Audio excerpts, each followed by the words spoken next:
Welcome back, Raw Thoughts, to another episode with me, MaKenzie Tiegs. I am super excited to have Chad Hinkle on today.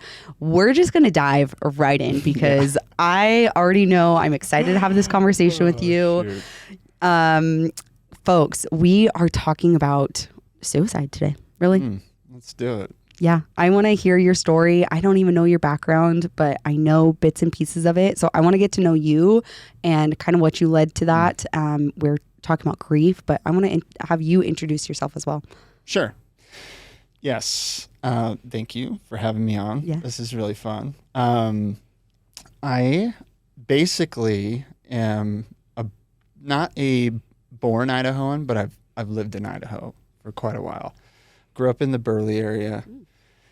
And Burley was good. That's probably the place that I was the longest.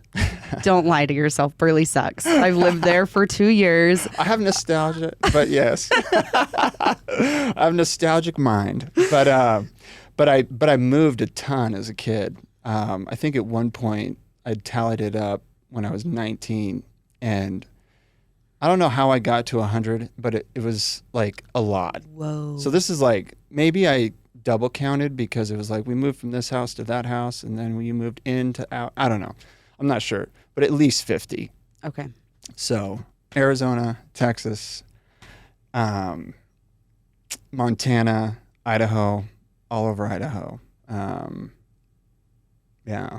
So my dad went to school late in life, later in life. I don't know exactly how old he was, but he was a school teacher. So we grew up, like very normal. Mm-hmm. Felt very normal at the time. I don't know if we were to like play it back. No one's normal. No one is normal. I know, right? Like what is normal? What is normal? Exactly. Yeah, we don't know.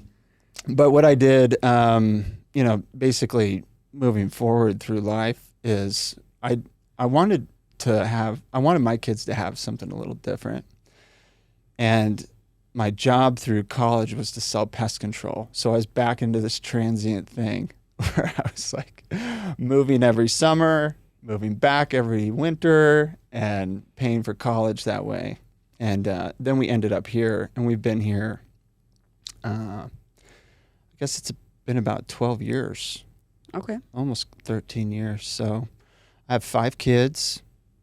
I'm a marketer by trade. But really what I do is I'm a connector. I like to connect with people. So that's where I get the most enjoyment. I don't really like to sell. Right. That would be so boring for me. But I really like to connect with people, and I like to understand them, and I like to hear them, and I like to find ways to help them.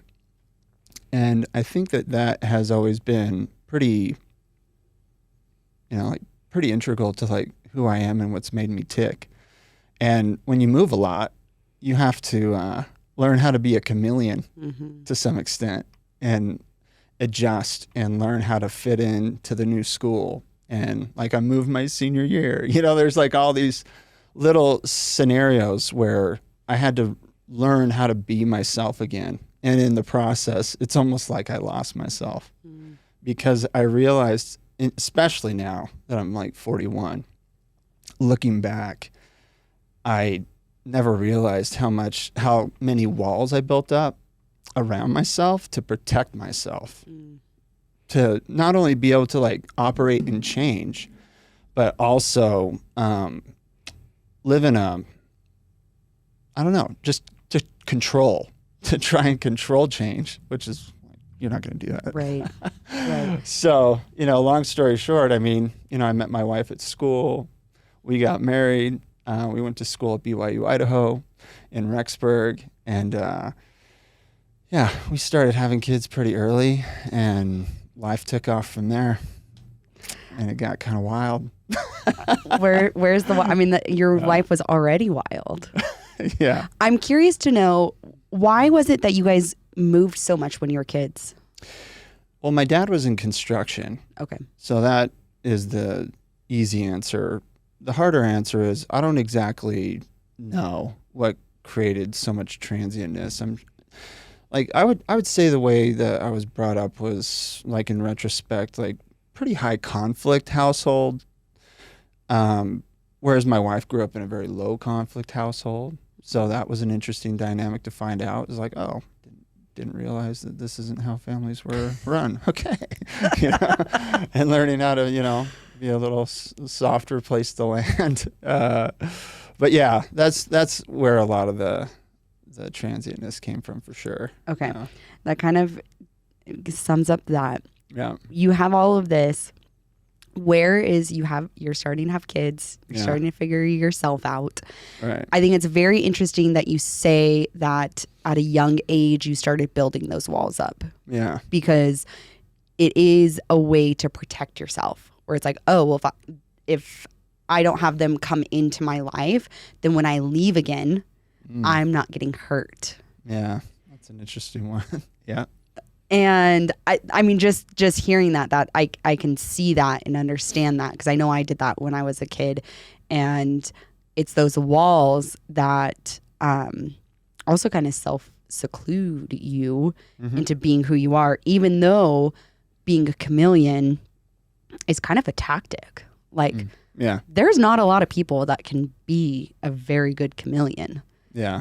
And it's part of also that, like, oh, I want to fit in. Let me blend myself so that I can just, like, come in. Nobody's going to actually notice me if I do stand out.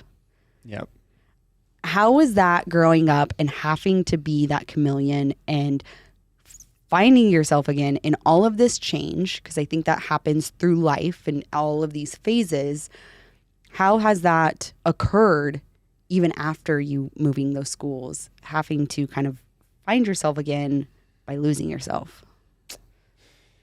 Yeah. So I think where it all started to kind of crumble a little bit was when I had a pretty significant knee injury in high school, and it took away my ability to be an athlete. And then I was like, shoot, what do I got going for me to, like, fit in? I have nothing. Oh my gosh. And then not only that, but I moved. And then I didn't have a way to, like, integrate into a new school that, like, I would be, tongue and groove. It would have been easy, but it wasn't. And it was also a super small school. So you think Burley's small. Three Forks, Montana is small. Wow. That's like 50 people in my graduating class, I think. So it was small. Wow. Yeah, it was wild. But anyway, I think for me, like, I started, if I were to look backwards, I can start to put together the pieces of, like, what it took to break me down to get me to a place where I could be in the moment. Yeah. Being in the moment is tough. Oh, yeah. Especially when you've been running from the moment. Yeah. How long were you running from the moment for? Oh, so I'm 41. I would say 40 years. Yeah. Wow. I mean, if I was to really, like, think back, there's definitely times where you have to get stuck in something, right? Like, events have happened. Definitely struggled with porn. Definitely struggled with food. Definitely struggled with, lethargy and not wanting to try hard, right? Definitely struggled with controlling my emotions. Definitely struggled with suicide ideation. Definitely struggled with the death of my daughter. Definitely struggled with the heart attack of my wife 9 days after having our fifth baby. Like, open heart surgery, staring down the barrel of, like, dude, you might be a widower. Like, there was so much that had to happen for me to be like, whoa, I need to, like, I don't know, for lack of a better word, like, just reevaluate all the things and show up in a bigger way. And I think for a lot of people, like, those are some big heavy hitters, and a lot of people lose it, and it would be justifiable to lose it. But I think what's really valuable to me in my own story is being able to look backwards to go forward. But to not get stuck in either spectrum. I'm not interested in what is going to happen down the road or what happened so much. Yeah, I want to learn, obviously, but I'm so interested in what's happening right now that has become kind of my new life thesis almost, is like, how can I vibrate so freaking hard right now that I can't even think about the future or the past, and I can just enjoy where I am. And that's not easy to do, nor do I think it's like, you can't do it perfectly. Right. But it's what I strive for. And I think that, striving for perfection is like, that's what discipline is you're pursuing perfection, but you're willing to course correct, and if you can do that at a level that is faster, then you can stay in the moment longer. Yeah. And if you do it slow, well, you're going to have some pretty gnarly detours. Yeah.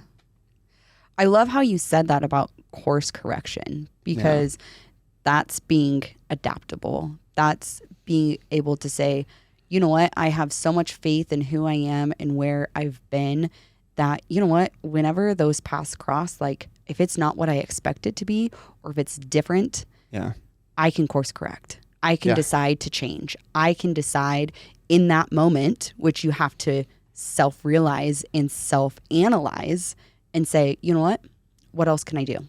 And if you can figure that out, that's where your time can collapse. That's where you can say, oh, I'm not getting stuck in this.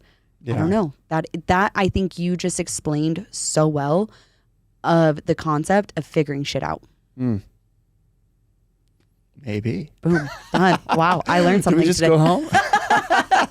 Do we just go home? I don't know.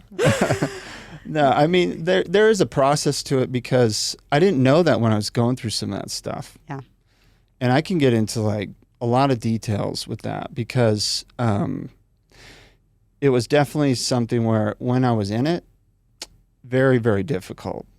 High compression, like you're being compressed in a way that makes you a diamond, like it's just a lot. And that's the whole point, is like, I don't think we're going through life experiencing the things that happen to us, making choices, having, fallout from bad choices are good, natural consequences are coming one way or the other. Right. So I think part of it is just like learning on the go. I mean, you want to stay connected to the process. And I think that that's one thing that I never connected with super well, is I wanted to arrive. I wanted to just figure it all out and then just be whatever I thought I was going to be. And it's like, no, you're in a process, like, and if you can stay engaged in the process, Chad, then you will be okay, because there is no end goal. Yeah. There is no end point anymore for me. Right. When you hit the end, that's death. Yeah. And that's the perfect now. So I want you to walk people through, because I know that you can give such detail of being in those hard moments, whether that be the suicide, whether that be your wife. I mean, I didn't even know that about your wife giving birth to your 5th child and then having a heart attack. Like, yeah, it's crazy. Those are heavy things that we talk about in the darkness and life itself. And you're still here with us. Yeah. Like, that's the glorious part. Like that you did learn that it is a process, that is there for a reason. And now what are we doing with it? Yeah. So I like to just kind of talk about leveraging dark into light, and, anything that happens to us is happening for us, really. That's not me. I don't know who said that, but it made a lot of sense to me. And I was like, yeah, happening for me. I love that, because, that moment where I was in my office, my wife and I had got into some kind of thing. I don't even remember what it was about. That's what's crazy. I thought it's seriously amazing that I don't even know what it was about. I have no idea. But I was sitting there at my desk, And I felt so lost. This was before my daughter passed away as well. Might have, shoot, I have to seriously think through this, but anyway, I was sitting there and I just felt so hopeless. And so probably the words like full of despair. Like, there's no way out of this. Not only that, but I'm not even cut out to be a dad. I'm not cut out to be a husband. Like, what am I doing? Like, 5 kids, what's going on? Like, what am I doing? And I just went deeper and deeper and deeper to the point where I was like, what if? Like, what if I just got up, walked 5 steps to that door, walked another 15 steps to that door, took a right through my garage, opened up my gun safe, shot myself right now. And I just felt that feeling that, like, I don't know, maybe, I don't know if it's normal or not, but like having an idea of what it would be like when you're not here, you know, like, I don't know why. I thought about that as a kid and stuff like that, but never to the point where I was like considering this moment. And it shook me so hard that I was like, whoa, like I'm really thinking about this right now, you know? Yeah. That my wife came in through the double door and I was just like broken, like in this thought. And she just came in. She's like, are you okay? Like, caught her. Like, I don't think she knew. Well, she clearly didn't know what's going on. And she was asking me, like, are you okay? And I couldn't even talk. Like, my tongue was bound. Like, I don't even know how else to explain it, but like, she could ask me anything and I couldn't have spoken. I'd never felt that in my whole life. And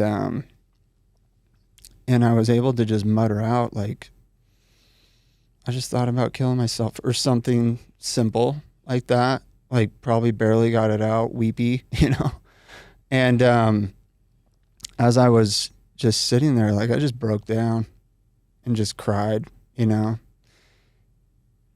Because I had so much shame, like, in that thought and in that moment that, like, it was kind of like, I don't want to talk about this ever again, you know, like, ever again.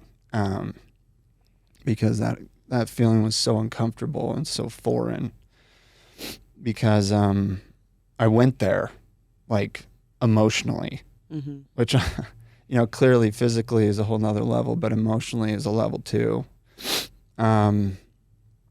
So anyway, I mean, I kind of just, I don't know, she probably held me or something. I don't remember. It's all just kind of a blur at that point. But what was so fascinating about that experience is without it, I couldn't even relate to people who have like mental health. Like, I don't even think I thought of myself as mentally unhealthy per se. And it was a wake-up call. Like, I think that's like pretty much everything in my life is like a wake-up call. Like, you want to pay attention to something? Check this out. You know, so that moment just kind of brought me down this road of like, I don't really want to hide that part of me. Like, I think it's going to be healthy to talk about that because every time I've talked about something that has shame in it, it releases it. And if you can name it, you can tame it. And so, like, I've held on to that promise of taming those types of things by giving it air, by talking about the things that I want to hide. Like, it's not comfortable per se to talk about that kind of thing, especially with people that you don't know, especially across the internet. It doesn't matter. Right. I don't care anymore, really, because I'm more interested in letting me be an aha moment for someone else and not making it about me at all. Yeah. And helping them kind of see something that they didn't see and maybe give them a glimmer of hope, because this is definitely, there's levels inside suicide. So, like, you know, I can relate with someone who cuts. I can relate with someone who has lost a brother. I can relate with someone who's lost a sister. I've had lots of people that I went to high school with who have taken their own lives, like family members who have taken their own lives. And there was always a part of like disconnect for me. Like, what is this? Why would you do that? Like, almost like, not judgy, but like couldn't connect the dots with it. So when I had that experience, I was like, oh, dude, it's perfect.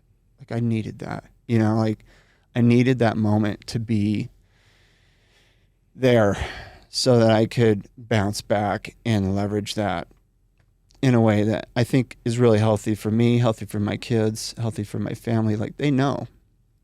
I don't think a lot of other people know. It's like, if you don't know, then you don't need to know. But if you know, it's because I want you to know. And that almost always pays me back.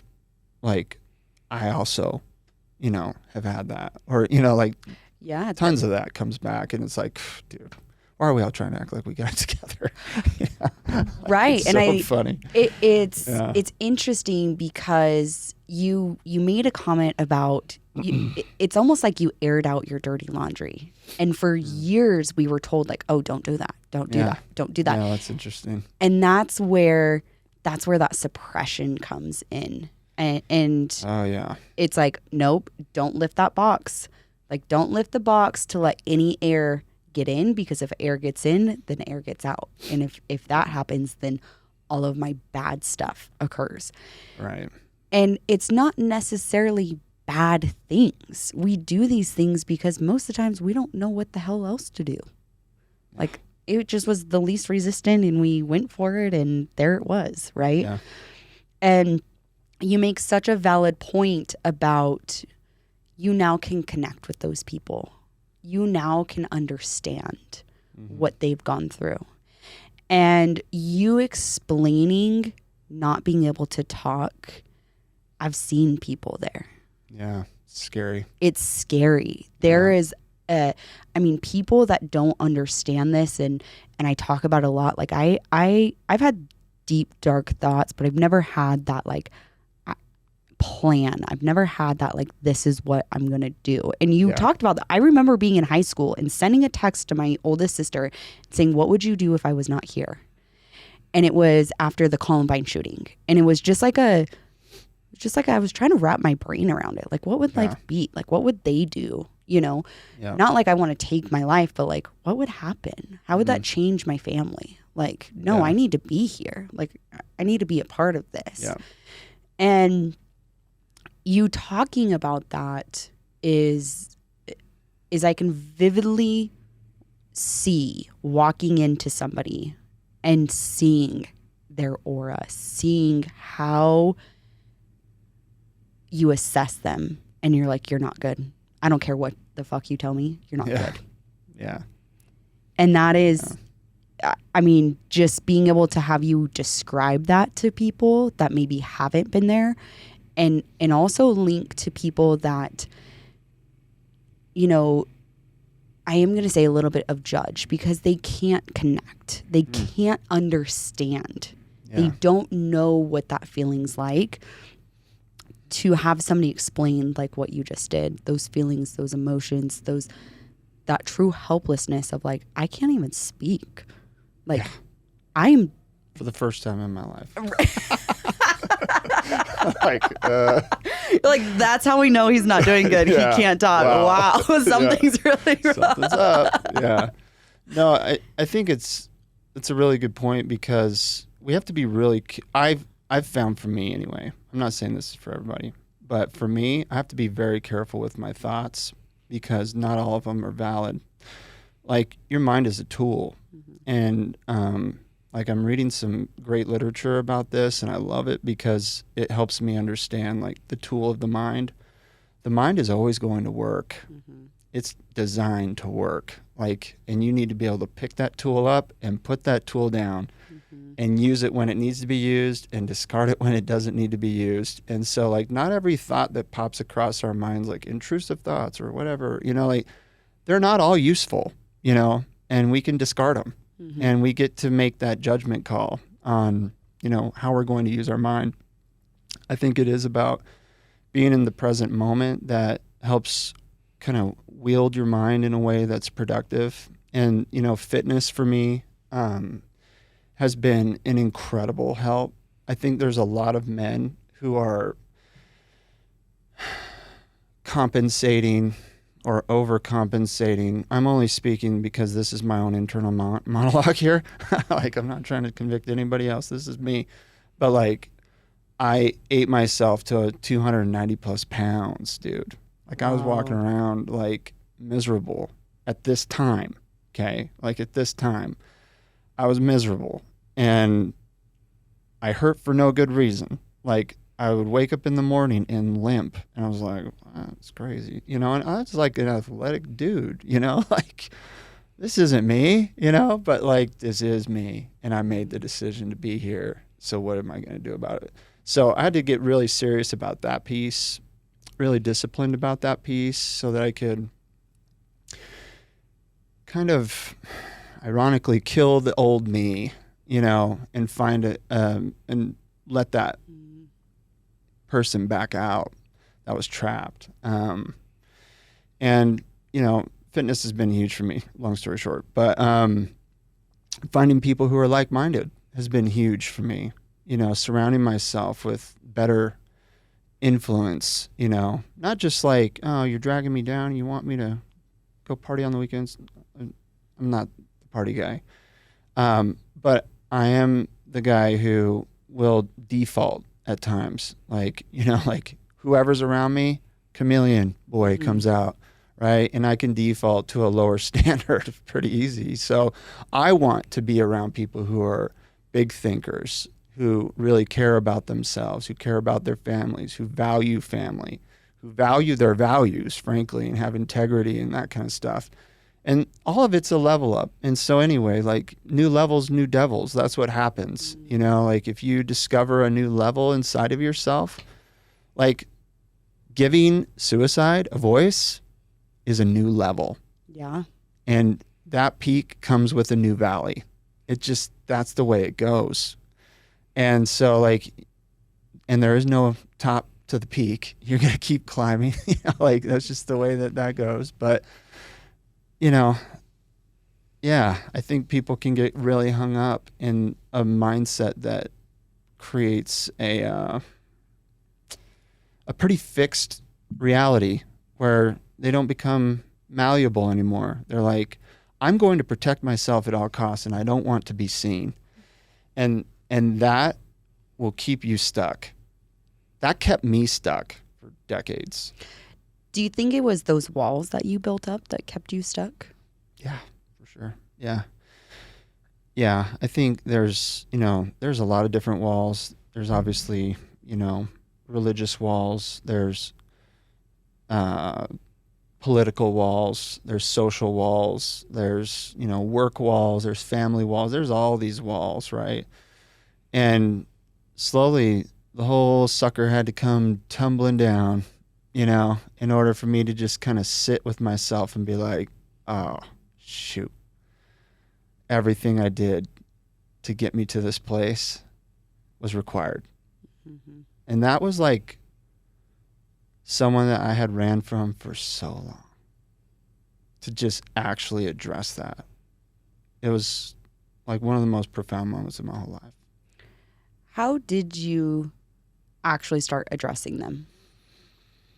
Well, I think part of it was I had some lifting to do, literally. You're full of all of the analogies. I love it. I don't know where this is coming from. It's kind of hilarious. But yeah, quite literally, I had to lift some pretty heavy stuff. Long story long, when my daughter passed away, and if you're a parent, like, this is the stuff of nightmares. Like, no one wants their children to beat them to the grave, right? Never in a million years would I have thought that was part of my story. And when I walked into the hospital, not knowing that would be the outcome, I clearly, I walked out. But before I walked out, when her heart took the last beat, and she was physically so different because she had kidney failure and lung failure, and she was hooked up to all these machines, and she didn't even look like herself. But she needed to be carried to the morgue, and someone from the hospital does that. And I had no idea that that was a protocol, but I was like, I want to do that. Like, I want to do that. And I was in, my health journey started 10 years ago, but, at that point, I was in a place where physically I was capable, and I wanted that as one last way to serve her, and so they wrapped her up in all these blankets, and her name's Evie. She's adorable. And, but I was holding her, and she was very heavy because she was full of fluids she couldn't get rid of because of her kidneys and stuff. But we started this long walk from the PICU, the intensive care pediatric center thing, all the way to the morgue in St. Luke's here in Boise. And I was just carrying her, and my arms were just burning so hard. And I just let it burn, I was like, dude, this is it.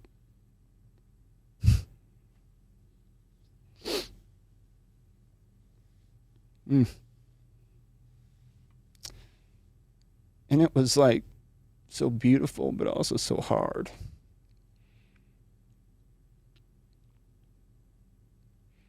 On like so many levels, We're not prepared with Kleenex. We're not on this one. I should know this better for my podcast. Like, you'll get every emotion from me. And so yeah. Yeah. But, we're just going through this long corridor, which felt like miles. I don't know how long it actually was, but yeah, I was in full fatigue, and I just said, I'm going to let it burn because this is it. This is the last time. And this is where I started, thinking back. I didn't think about any of this in a positive light. I was like, this is reserved territory now, and I never want to feel that again. So I didn't. And for years, I just kind of avoided it and walked away from it and just kind of let myself for the win. That's so good. Oh, shoot. But for years, I just let myself go again. And then I was just back where I was. And then I joined this coaching group with a bunch of these dudes that are just savage guys. It's been so fun. But that I had to reconnect with that and give it new meaning. And that's I think what mental health is actually all about, is finding new meaning in something that's really hard. And in some spots of the journey, impossible. Like, how do you bounce back after such a devastating thing? Yeah. It's really hard. So everybody's on the journey, and that's where the process comes in, is we cannot think about an arrival place. There is no arrival place. And I'm so glad I didn't arrive where I thought I was, because it would have been so much harder. But the being able to go to the gym again and feel those pains again, I was having a mental block big time because I couldn't see it at first. And then, through some great mentorship, world's greatest hype man, shout out to Ryan Carnahan, he helped me connect those dots that bro, when you're in there, connect that with her. Connect those feelings, all the lactic burn that you feel everywhere, with her. And then you get her all the time. Wow. I was like, oh, dude, you're a damn genius. It's amazing, so I I post gyms from I post pictures from the gym, and like, I love that people probably look at that like, what a douchebag, right? But like, you don't understand. Yeah. Yeah. Yeah. You just gave it such a light to that, because we say that so often. Like, don't judge. You don't know where they're coming from. Like, be curious. Like, why is it that you post all the time? Well, now I freaking know. Yeah. Right? Now every time that I see your gym pictures, I'm not just going to think Muscle Chad is getting prepared for another freaking race or run or whatever the fuck he's doing, right? Like, whatever psycho thing Chad's doing. Yeah. Now that's a part where you've let me in. You've let those walls down. Now that I get to now be a part of her. Yes. I now get to know part of you that is so tender for you. Yeah. And it's beautiful. Yeah. Like, it's beautiful. And even just speaking on this, like, for listeners, like, I met you through a coaching call, like with Matt Schneider. Like, I got to do that. Now it's another layer. Now these are how relationships are built. Now this is how connection is built. Yep. This all came through vulnerability. This all came from you honestly being you. Yeah. And not being a chameleon. Yeah. Exactly. And through that is where not only the legacy of her gets to keep growing and keep lasting, because you're not putting a top on it. You're letting it air out. You're letting other people in on it. Yeah. And that's how it still continues to flourish. That's how it still continues to be fed. And you get to have more parts of her, and you get to have more love instead of suppressing that and putting that into your past and just saying, I don't ever want to talk about this bad thing again. Yeah. Yes. This is, gosh, I feel like every podcast just starts becoming my favorite. I'm like, yes, this is what it's for. This is what it's for. Yes. Yeah. And the thing about grief, whether you've lost someone for whatever reason, natural causes or unnatural causes, it doesn't matter. Grief is a fingerprint. And the more that we understand that, the better we can connect with others, because although I haven't had a sister, take her own life, I know people who have, like, I get, just related to myself, because I don't know if that made complete sense, but I've never lost a sister, but my daughter has. Yeah. My daughter has, and they don't know what it's like to lose a daughter. They just don't know, and they'll never know, because that's my daughter. And that's her sister. That's his sister. That's my wife's daughter. I don't know what it's like to be a wife, someone who's given birth, and lose that child. I don't know that pain. That's so unique to her, and it's so unique to me. Like, no one can live my grief. It's just thumbprint, like, it's uniquely mine, and I get to own that. But I get to, like, experience connection by saying, like, if you've lost someone, we're connected already. We may not understand the full connection. We don't have to. But sometimes that fingerprint overlaps really, really tight, and there's more connection. It's great, whatever. But I love that, because I think some people want to say, like, well, not only am I not going to experience my grief, but I will never show it, and I'm just going to eat it literally sometimes, right?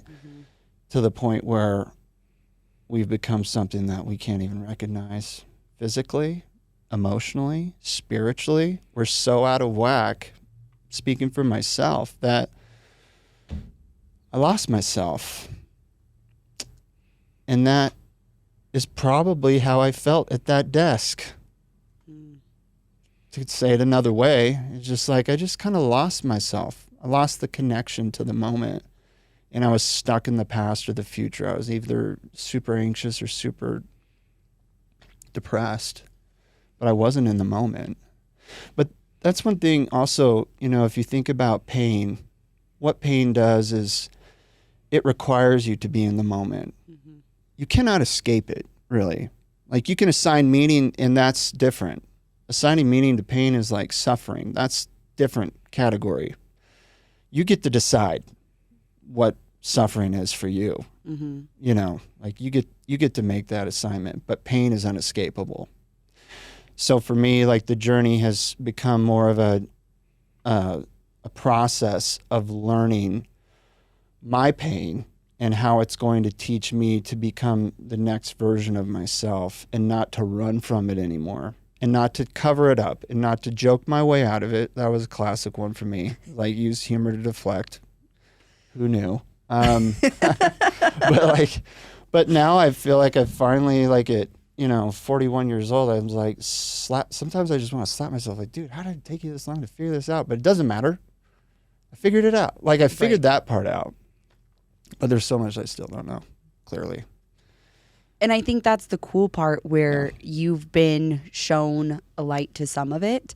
Yeah. And now I'm sure you get curious more. You're like, ooh, what else can I figure out? What else has meaning? What else can I tie this red thread through the rest of my life and give it that meaning, give it that, ability to connect with others, giving that, that process of it. And I loved what you said, because I remember saying this to one of my family members just recently, where I said, that's not my relationship that I have with them. Just like your daughter, that's your daughter. That's a father-daughter relationship. Right. Your wife had a mother-daughter relationship. Yep. The siblings had sibling relationships. Right. You can feel that pain, and you can feel that suffering and that grief, and it's similar. But I think it's very common for people to say, you don't know what I'm going through. Oh, yeah. You don't know what I'm going through. And you're like, exactly, I know, because we don't have the same relationship. Right. But what I can do is I can feel a different, like, almost side to it. I can feel a different perspective of it. Yeah. It doesn't hinder or, elevate one of those. It's just saying, I have a different relationship with that, but the connection is still there. Yeah. And what's beautiful about that, I think, is I'm starting to, like, map my brain using these different lenses, like how to view life. And, like, anytime someone has something to say similar to that, like, I like to just deploy the mirror lens, which is like, you're right. I don't know. Mm-hmm. And you also don't know what it's like for me to experience it from the other side. Yeah. Right? And that's why we're connected. Is like, I cannot feel exactly how you feel, and you cannot feel exactly how I feel about whatever subject we're talking about. But if we can meet there, like, that's where we can find the connection. And so sometimes I think we want to, drift and say, like, I'm alone. No one can meet me where I am, and you're going to be absolutely right. No one can. It's like, and that's why it's like a superpower. It's like, you have to, like, assign meaning. Otherwise, you will drift. And it'll be extremely, you'll suffer more, because now you're assigning meaning in a way that's actually not going to produce anything that's positive. So terrible things can happen, and beautiful things can come of it. And, like, that's what I'm just learning at 41. Like, I don't know anything, but I know that. Mm-hmm. And I know that, like, you hear a lot, it's almost catchphrase now, like, stay in the moment. It's like, nah, I get it. I get why people say it. But, like, for me, that's something so different now, because I am assigning my values and what I stand for and my experiences to being in that moment. It allows me to tap into, like, just an unconscious state where I can be like, it's game on. Like, we're here, and we're doing this thing. You and me right now. Right. It's so good, right? Right. And I think the cool thing about it as well is, you learn this when you're 41. Yeah. If you're going to be like the average person, which I figure you're probably going to be more than that. You're probably going to live till you're in your 90s. You have a whole nother life to live with what you now learned. I know. Like, how great is that? Yeah. Yeah. And if you think about it, like whatever I don't learn is passed to my kids to learn. So it's on me to figure out whatever those demons are. It's up to me to assign meaning to my own life. Otherwise, if I can't make the connection and pass that to my children as tools in their tool belt, like suddenly they're going to be going through similar things as me and be like, who do I look to? I have no idea what I'm doing. And like, that was me. Like, I don't know what I'm doing. I don't know who to look to. You know, like, I wouldn't say that like my parents were super like upfront with like their situation of life and how they handled, you know, difficulty. So I just had to figure it out for myself. Like, unfortunately, painfully, I had to figure that out for myself. Anyway, but like, that's what's so cool about that is like, you know, we don't want to pass anything in our consciousness down. Mm-hmm. Like, our children will have like their own individual struggles. I can always guarantee that. They already are. Like, I'm tapped into like most of what's going on there, I think. But I think what's so beautiful about it is I get to show up with them just like I'm showing up with you. Mm-hmm. It's zero difference. Mm-hmm. I've talked to my kids about all this stuff. You know, like, yeah. All the really hard stuff, I don't hold back because my kids have to hear it from someone that they know is living it to some level, with full transparency so that they can trust my advice. And if they can't trust my advice, then like, who can they trust? Yeah, absolutely. I'm not going to let them trust the schools. For real. Big facts. Yeah. I am happy in that realm where I'm like, oh, I'm so glad. Like, I knew I waited to having kids for a reason. I didn't fully know exactly why. But I think I really, really am figuring that out. And in saying that, it's not our parents' duty to give us all of those tools. You will try to give all of the tools that you know because you've experienced it and that's what you have gathered. But it's the same thing. You will not go through everything that your children have gone through.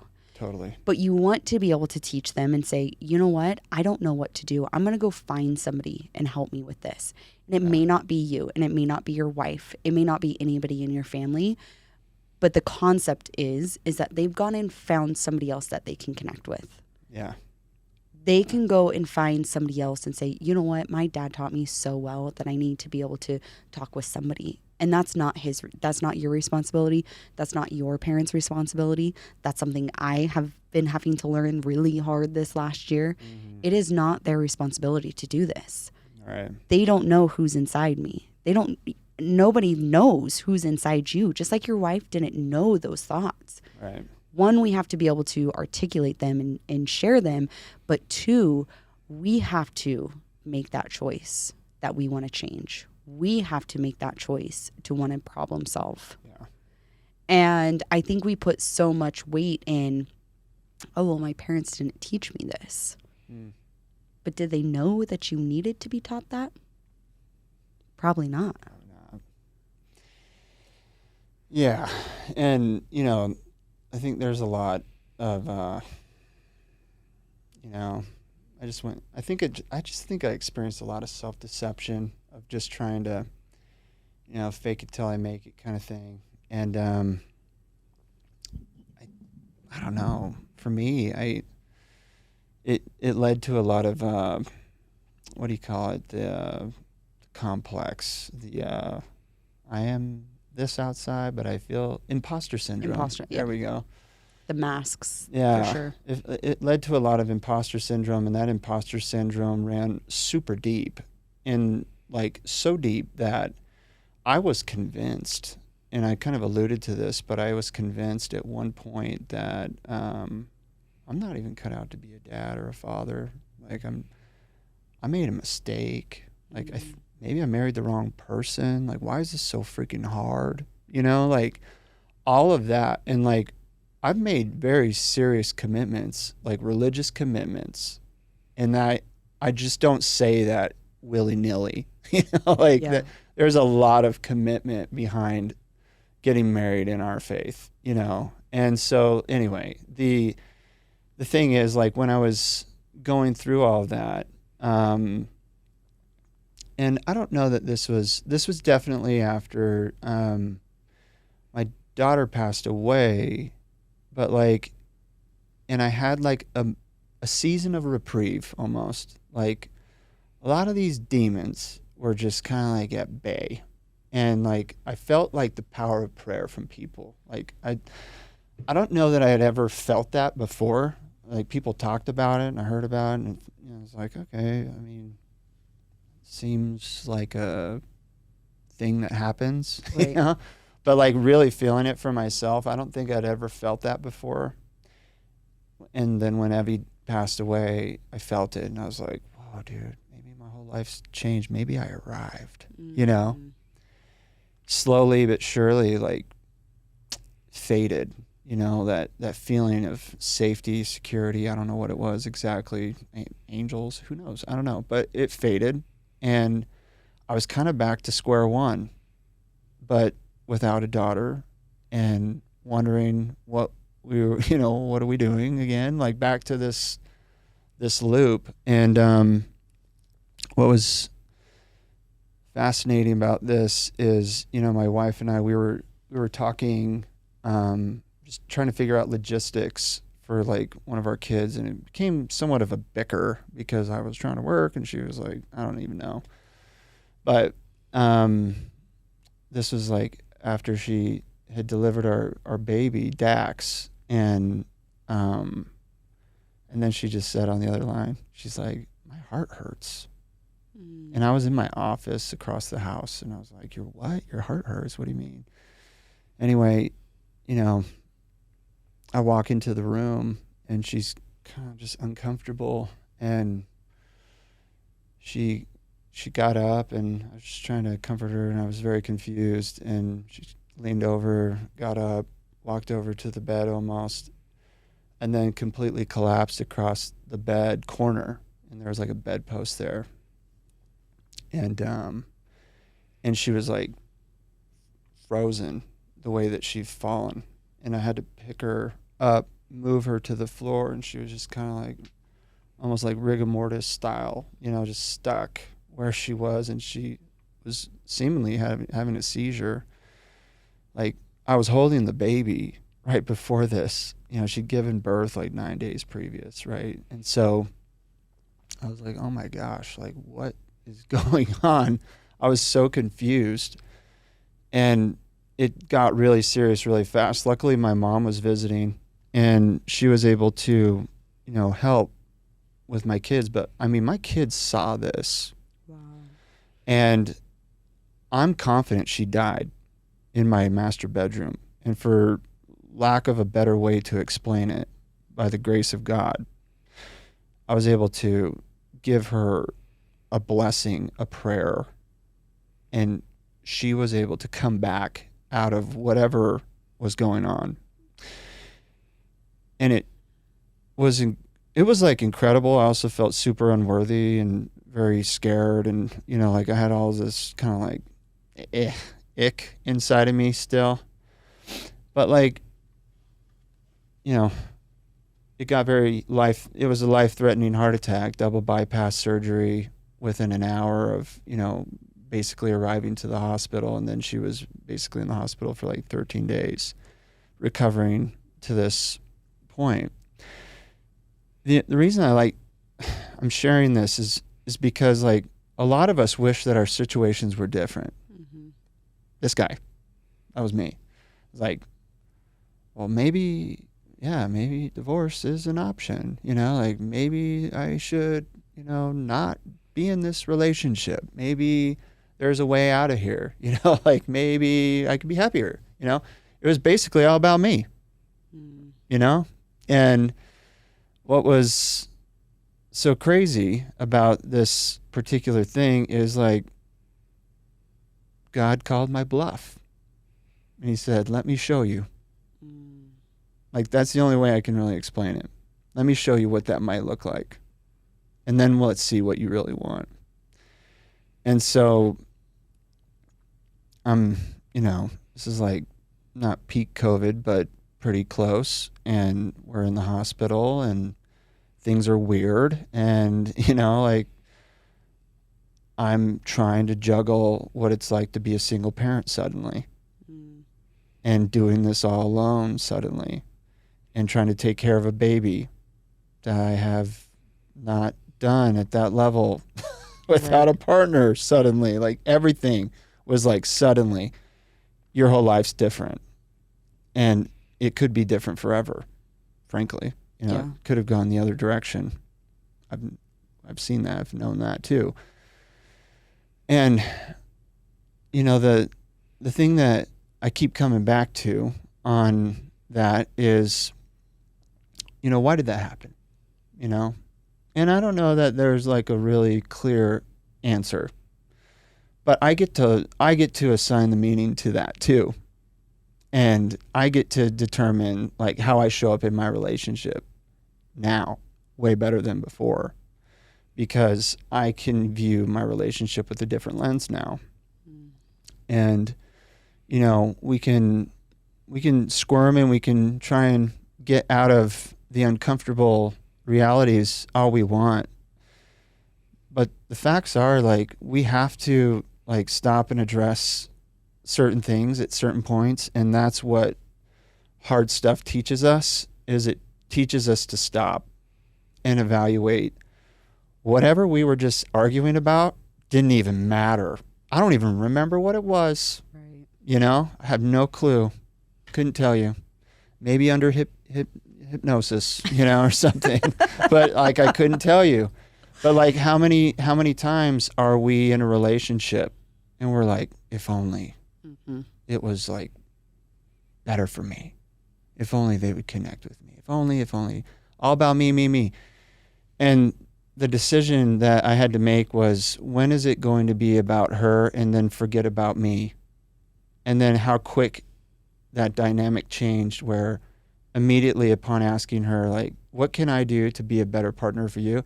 It immediately flipped. And she's like, well, what can I do to be a better partner for you? I was like, whoa, dude, that's crazy. That's cool. But like, that's what I think that taught me, is it like, it's the most literal bluff call of all time. Like, I was like, no, not like this. Like just kidding. Yeah, Pause. not like this. Pause. Rewind. No.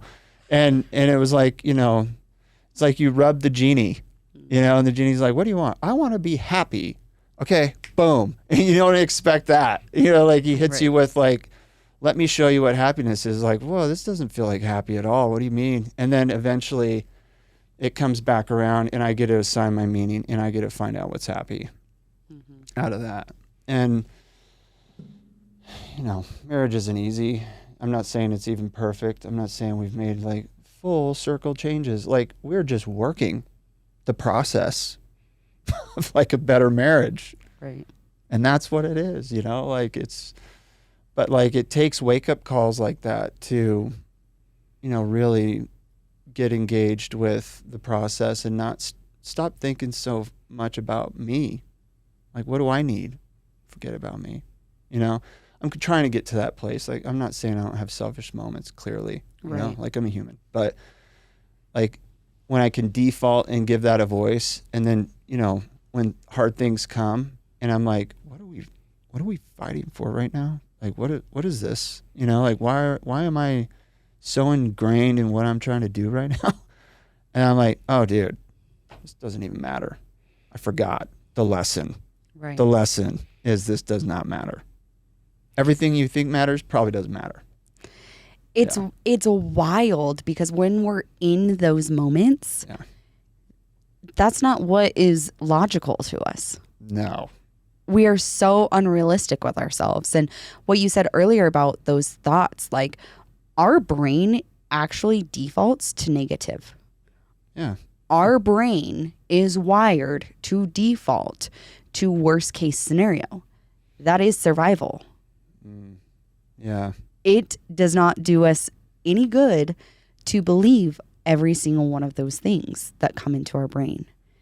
And I think what you're talking about as well is that we always have to be continuously learning, continuously growing, continuously expanding. Like, if you think you've expanded enough, like,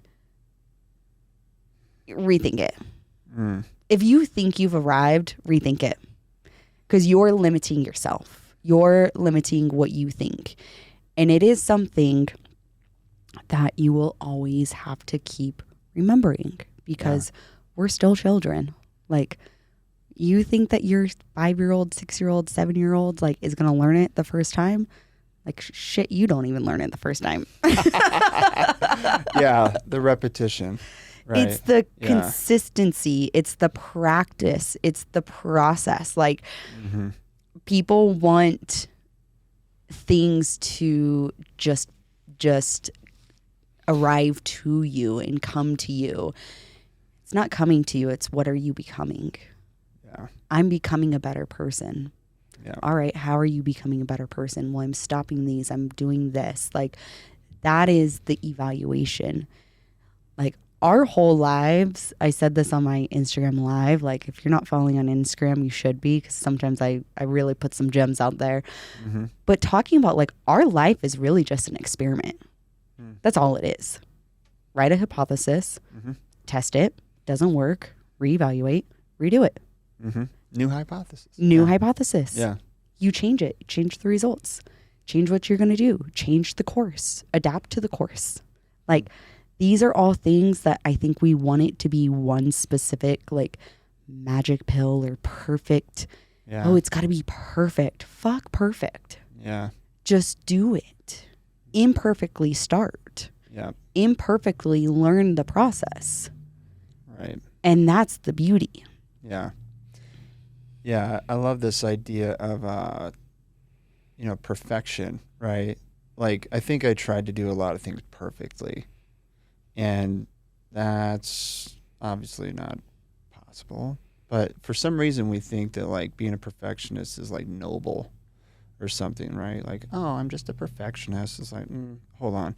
What you're really saying is, like, you're maxed out and you can't grow anymore, because that's what that would mean. Yeah. Like, if you're maxed out at 41, dude, that sucks for you, you know? So, like, that's why, everything that I'm trying to do gets reframed into the process and into discipline, because there is no end. And discipline is just the pursuit of perfection with course correction. So there's no longer this idea that, like, I can do it perfect or right. There's not even, like, a right way. Right. It's just data back to you on whether or not your way worked. And so if it's no, then next way, hypothesis, back to the, it's perfect. Yeah. And I think too, like, I am learning this day by day. Like, life is just a freaking illusion. Success is illusion. Failure is an illusion. Perfect is an illusion. Like, what is perfect to you versus what is perfect to me? Completely different. Yeah. What is perfect, or, like, what is success for you versus me? Completely different. Like, those are just illusions that we decide to put that title on them. Like, there can be meaning on that. Like, I may have failed at something and there's a meaning behind why I failed. But if I'm failing, what did I learn? How did I grow? How did I take that data point and apply it for the next hypothesis?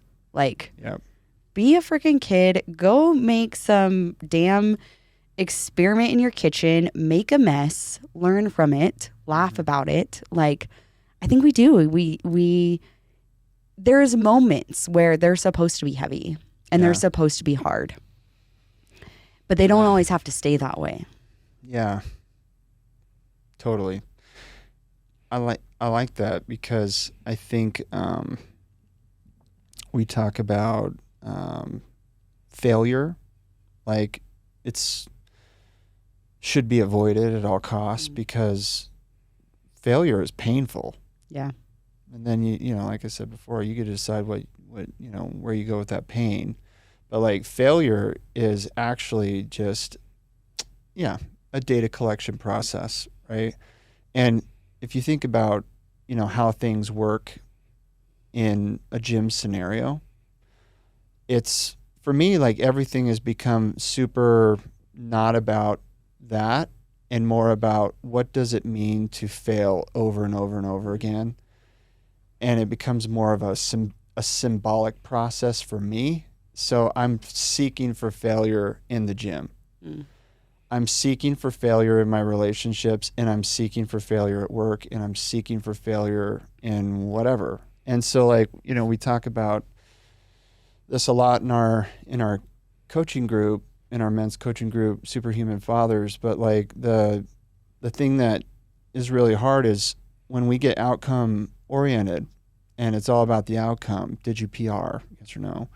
Like, dude, you're trying to make an outcome be your peak. Yeah. And it's just a dot on a time plot. Yeah. That's all it is. And so, like, the more that we can get away from the broken thinking of arriving and whatever else, whatever other outcome you want to put to it, and get more engaged in the process and getting curious, like you talk about, I love that, is it allows us to kind of like engage and find meaning, so like for me, the gym is no longer a gym. Like, I don't go to a gym per se. Like, in my mind, I'm envisioning like a temple because that's where I go to work things out, you know? And I don't think of food as food like I used to. Like, everything's got to be so amazing and so good and eat whenever I want. And, oh my gosh, look at that. I could eat that. Yes. Okay, cool. Like, never say no. Right. And now it's like, oh, this is a way to control emotional regulation. So now that I'm like looking at it that way, I'm like, okay, how am I able to emotionally regulate? And I can guarantee if you can control and understand what goes in your mouth, you can definitely understand what's coming out. So it's no longer about food. Right. It's about emotional regulation and creating a meaningful pathway there. Because food is like a finite game.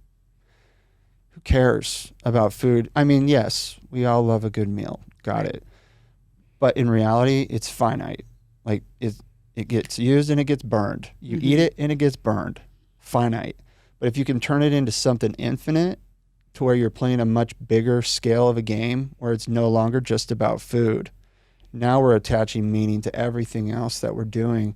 That's where I think we find like the ability to play a much more infinite game down the road too in our process. Yeah. And we're no longer figuring out outcomes. We're like, oh, there is no outcome. Like, the way I look at the gym, the way I look at food, the way I look at family, the way I look at finance, like, I'm still progressing in other areas, career, all that stuff. It's becoming something bigger where now I'm finding like way more purpose in what I'm doing. And now that I'm thinking more purpose in what I'm doing, like, opportunity starts showing up everywhere. And I'm like, where has this been? Right. Like, eyes wide open. What the heck? Like, that's amazing. So I'm just learning that now, like, I'm learning like there's process in that. And I'm like, man, there's so much I don't know. This is crazy. And it's fun, like it kind of makes life fun. And, no longer is it like, I'm no longer operating in the dark too, like being a, what would I call myself? A closet introvert? Maybe. Where it's like, I might have just made that up. We're gonna find out if that even makes sense. But like, I think I can come across as an extrovert, but in reality, like, sometimes I need to decompress and not be around anyone. Yeah. But like a true extrovert would never do that. I'm gonna stop you there because I think people want to be one or the other. Yeah. And there is times where the extrovert in me needs the alone time. And I've learned this through my human design, actually. Shout out to all my girls for human design, is that my energy type, our souls, our bodies, they all come down to energy. What is good? What is bad? Protons, neutrons, all the frickin', right? It's a frickin' scientist. Like, I am now just learning this right now. Like we're just a whole human experiment, really, truly. So even the extroverts need time alone to be introverts so that they gain the energy again, so they gain the time alone, so that they have kind of everything bottled back up. Like that is refilling your cup. Yeah. You have to refill yourself.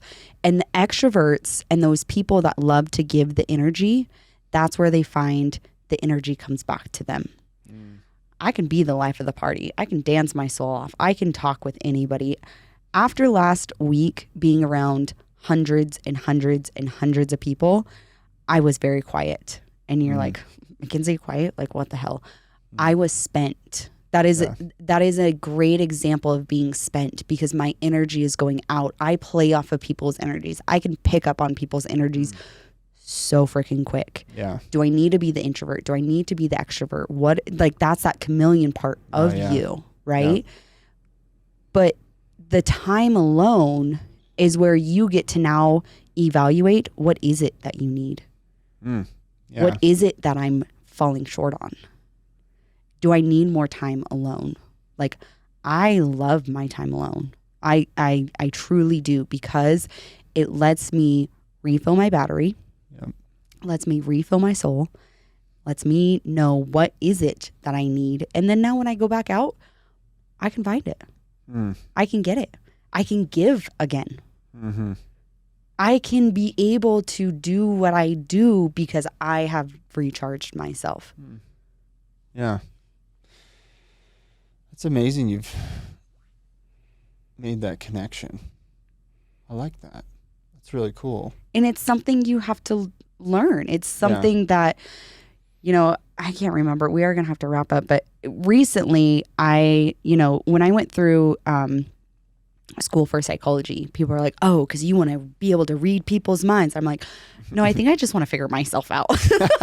like I think I really went through psychology to figure myself out. Yeah. And that is so interesting. Yeah. It when you start learning these different tools and these different techniques and you learn what makes you feel good and you learn how to deal with the hard things and you learn how to take that darkness and uncover the light that you've been trying to like push down basically.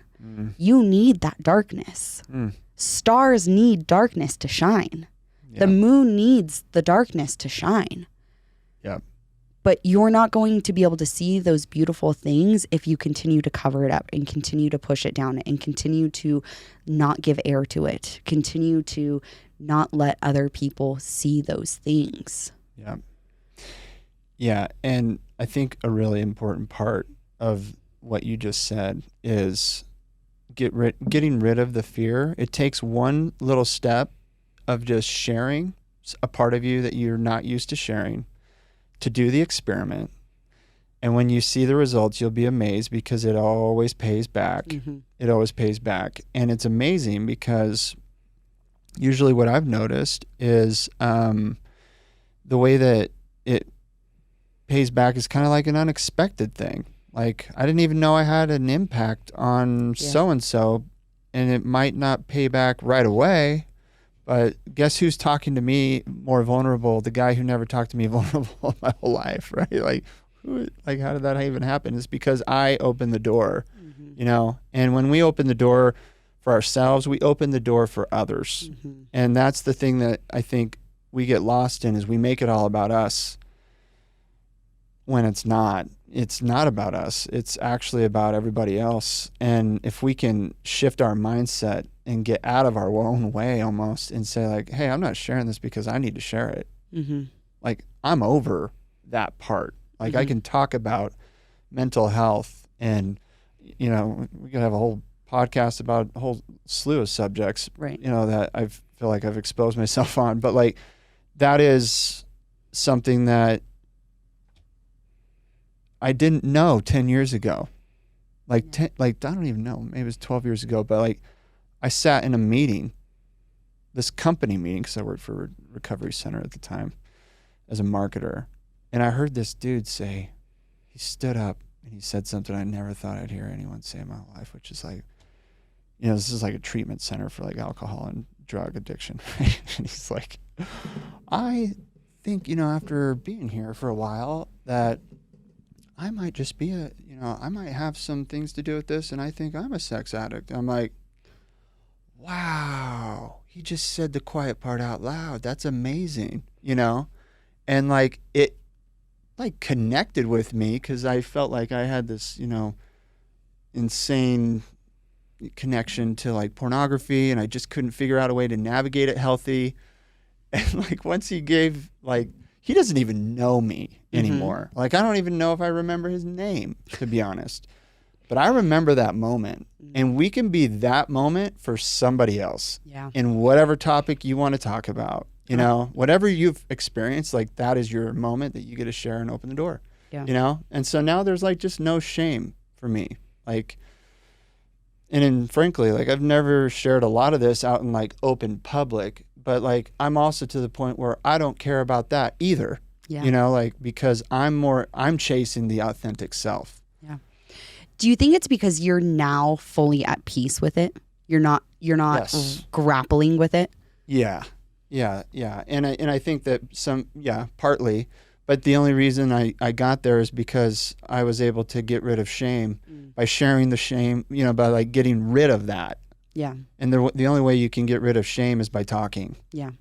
You stay inside, like you're as sick as your secrets. That is the facts of life. If you're not willing to share it, you'll stay sick. You'll stay sick forever, And so if you can take that one little step, and find the safe people in your life, and if they hear your voice, cool. Like that's kind of what Jesus said, Not that this is a religious podcast, but it's a cool. We're open to it. Yeah, it's like a cool way to think about it. Like his sheep hear his voice. Well, guess what? You have little sheep too. You have people that are listening to this right now. They're like, game on. Yeah. This is my person. You are my podcast. I love this. You get to connect with those people. And then there's going to be people that hear it that are like, don't get it. This guy's dumb. You're dumb. Everyone's dumb. And they're not our sheep. And that's okay. Yeah. I don't care. And you don't have to direct them, and you don't have to force it. They get to figure it out. Yeah. And that's the beautiful thing where it's like, cool. I'm glad I'm not it. Go find it. Like process. I'm not it for everybody. Yeah. I'm totally good with that. Like, trust me, I know dating, I'm not for everybody. Why? Because I'm not lying. Yeah. Being at Sean's event, you're like, these lions, like there's multiple lions. There's multiple versions of lions. Sometimes you get to be somebody else's sheep. Like I get to be somebody else's, like learning from them. But it's that leadership in your life and taking ownership. Like I literally could continue to talk. We're going to have you back on so many other topics. We do have to wrap up. But how can people find you, Chad? Oh, shoot. Do you want them to? Yeah, find me on my Instagram, I guess. I mean, I don't know. Like Chad Hinkle at Chad Hinkle. I don't know. Like, I don't really have I've actually, you're going to be getting into the coaching. Like I just gave you the most perfect opportunity as we talked about in the coaching course. You're like, actually, I don't even know what I'm going to coach on. Yeah. Hit me up direct at Chad Hinkle at Chad Hinkle on Instagram. You can also check us out on Nifty Marketing. I don't know. There you go. Yeah. There you go. I don't have a business angle, to be honest. Like, I just want to help people. Like, I want to connect on this stuff. Like, these are the conversations I love to have. Business conversations are cool. I love those too. But also, this is where it's at. Yeah. Yes, absolutely. I like it. Hey, listeners, I will have his information in the show notes. So if you feel the need that he connected with you, that I've connected with you, please reach out. I know, I can see the analytics. I have hundreds of people, thousands of people that listen to this, that watch this. Like, if it resonates with you, if there's something that one of us has said from this podcast or a different podcast, be that open door for yourself. Be that open door for us to be able to connect you with, to help you heal, to be able to level yourself up. Like, I know I'm here. I know he's here to be able to help you. That's what we love to do, to connect with people. It is a really cool thing to just have life be a freaking experiment. So go out there, freaking mix. Just don't make it a hazmat scene. I mean, we have some hazmat scenes, but I'll catch you guys for another episode. I appreciate it. Love you guys. Bye. Thank you again for listening to another episode of Raw Thoughts Podcast. I'd appreciate it if you could follow, like, subscribe, and share with anybody that you think would be interested in this. You can also head over to my website at rawthoughtspodcast.com and see any other guests that have been on the episodes. You could also go over to Instagram and follow at rawthoughts.podcast. I would really appreciate it, and always send me a message if you're interested in being a guest or any feedback.